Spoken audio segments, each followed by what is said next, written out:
ہم ہندوستان والوں کو جو ایمان ملا یہ حضور اکرم صلی اللہ علیہ وسلم کے طائف کی تکلیفوں پر ملا.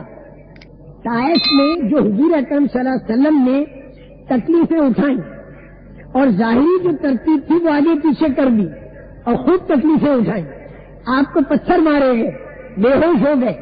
بے ہوشی کی حالت میں حضرت ابو بکر رسول پاک صلی اللہ علیہ وسلم کو لایا گیا باغ میں, پانی کا چھڑکاؤ کیا, آپ کی آنکھ مبارک کھلی, سامنے دیکھا تو حضرت جبریل کھڑے ہیں, ان کے ساتھ ایک فرشتہ پہاڑوں کا کھڑا ہے. حضرت جبریل نے کہا کہ اللہ نے سب دیکھ لی سن لی, اور اللہ تعالیٰ نے فرشتہ پہاڑوں کا بھیجا ہے. پیارے نبی آپ جو کہو گے اس فرشتے سے وہ کر دے گا, اللہ کی طرف سے آیا ہے. اگر کہو گے کہ دونوں پہاڑوں کو ملا کے طائف والوں کو ختم کر دیا جائے تو طائف والے ختم ہو جائیں گے, آپ جو کہو. لیکن رسول پاک صلی اللہ علیہ وسلم کے قلب مبارک میں انسانیت کا غم تھا, انسانیت کا درد تھا, انسانیت کا فکر تھا. ان کو کوئی دھکے مارتا تھا تو دھکے مارنے والوں کے پاس بھی دوبارہ جاتے تھے, فرماتے تھے کہ تم نے تو میرے کو دھکا مار دیا لیکن میں دوبارہ تمہارے پاس آیا ہوں, میں اللہ کا سچا نبی ہوں, مرنے کے بعد والی جو زندگی بتاتا ہوں وہ مرتے ہی شروع ہو جائے گی.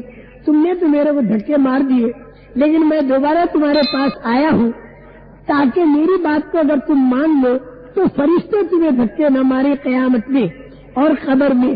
میں تمہیں دھکوں سے بچانے کے لیے آیا ہوں.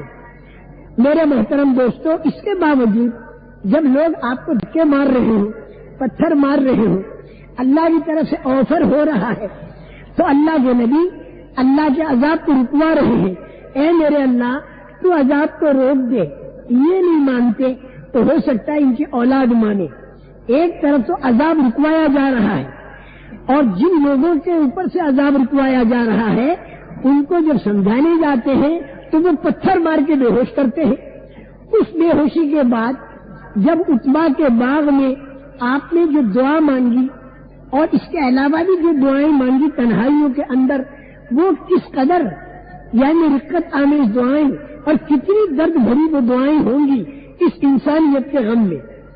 جو دعائیں کتابوں کے اندر آ گئیں رسول پاک صلی اللہ علیہ وسلم والی, یہ تو وہ دعائیں ہیں کہ جس کو کسی نے سنا, لیکن تنہائیوں کی دعائیں رسول پاک صلی اللہ علیہ وسلم کی پورے انسانوں کے غم میں جو مانگی جاتی تھی جس کو کسی نے نہیں سنا, نہ معلوم وہ کتنی درد بھری دعائیں ہوں گی کہ جن کو اوپر سے اللہ کا عذاب رکوایا جا رہا ہے اور ان کے پاس جاتے ہیں تو وہ انہیں مار کے بے ہوش کر رہے ہیں.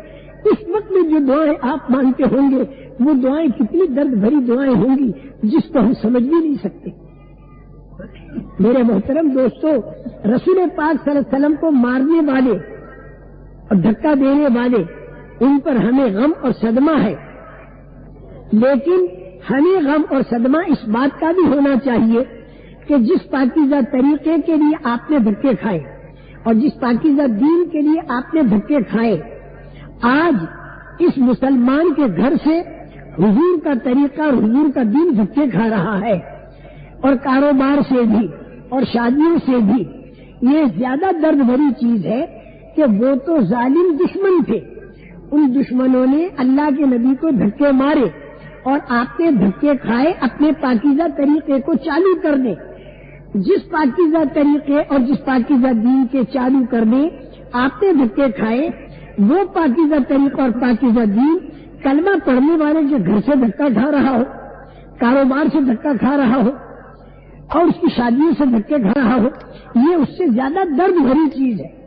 اس لیے میرے محترم دوستو, رسول پاک صلی اللہ علیہ وسلم نے کوئی بد دعا نہیں کی اور یہ کہا کہ اگر یہ نہیں مانتے تو ان کی اولاد مانے گی. ظاہری ترتیب آگے پیچھے ہو گئی, دین کے پھیلنا ظاہر میں بالکل دکھائی نہیں دیتا, لیکن انہی مجاہدوں اور قربانیوں کے اندر اللہ کے غیبی نظام دین کے پھیلنے کا چلتا ہے. اس وقت تو دکھائی دیا نہیں, لیکن آخری وقت میں یہ طائف والے مدینے آئے, انہوں نے کلمہ پڑھا, ان کی نسل چلی, ان کی نسل میں حضرت محمد ابن قاسم ثقفی یہ پیدا ہوئے بنی ثقیف کے. بنی حوازن اور بنی ثقیف تھے اس وقت میں طائف کے اندر. تو بنی ثقیف کے حضرت محمد بن قاسم ثقفی رحمت اللہ علیہ پیدا ہوئے، بڑے ہوئے، اور وہ ایک جماعت ایمان اور اعمال والوں کی لے کر چلے وہاں سے، اور چل کر ہندوستان آئے، سندھ میں قدم رکھا۔ اس زمانے میں ہندوستان، پاکستان، بنگلہ دیش، برما، یہ سارا کا سارا ہند تھا، ابتدا ہوئی سندھ سے، اور انہوں نے وہ ایمان اور اعمال والی ایک جماعت لائے۔ اس جماعت کو لوگوں نے دیکھا اور دیکھ کر ایمان والی چیز پھیلی، اور پھیلتے پھیلتے پھیلتی چلی گئی، یہاں تک کہ باقی رہی۔ ہوتے ہوتے آج کروڑوں کی تعداد میں کلمے والے، جس میں ہم بھی سارے کلمے والے، یہ محمد بن قاسم ثقفی رحمۃ اللہ علیہ کے ایمان اعمال والی جماعت کے آنے کی برکت، اور یہ محمد بن قاسم ثقفی، یہ رسول پاک صلی اللہ علیہ وسلم کی اس جملے کی برکت، اے اللہ تو ان کو ہلاک مت کر، یہ نہیں مانتے تو ان کی اولاد مانے گی پتھر کھانے کے بعد بھی۔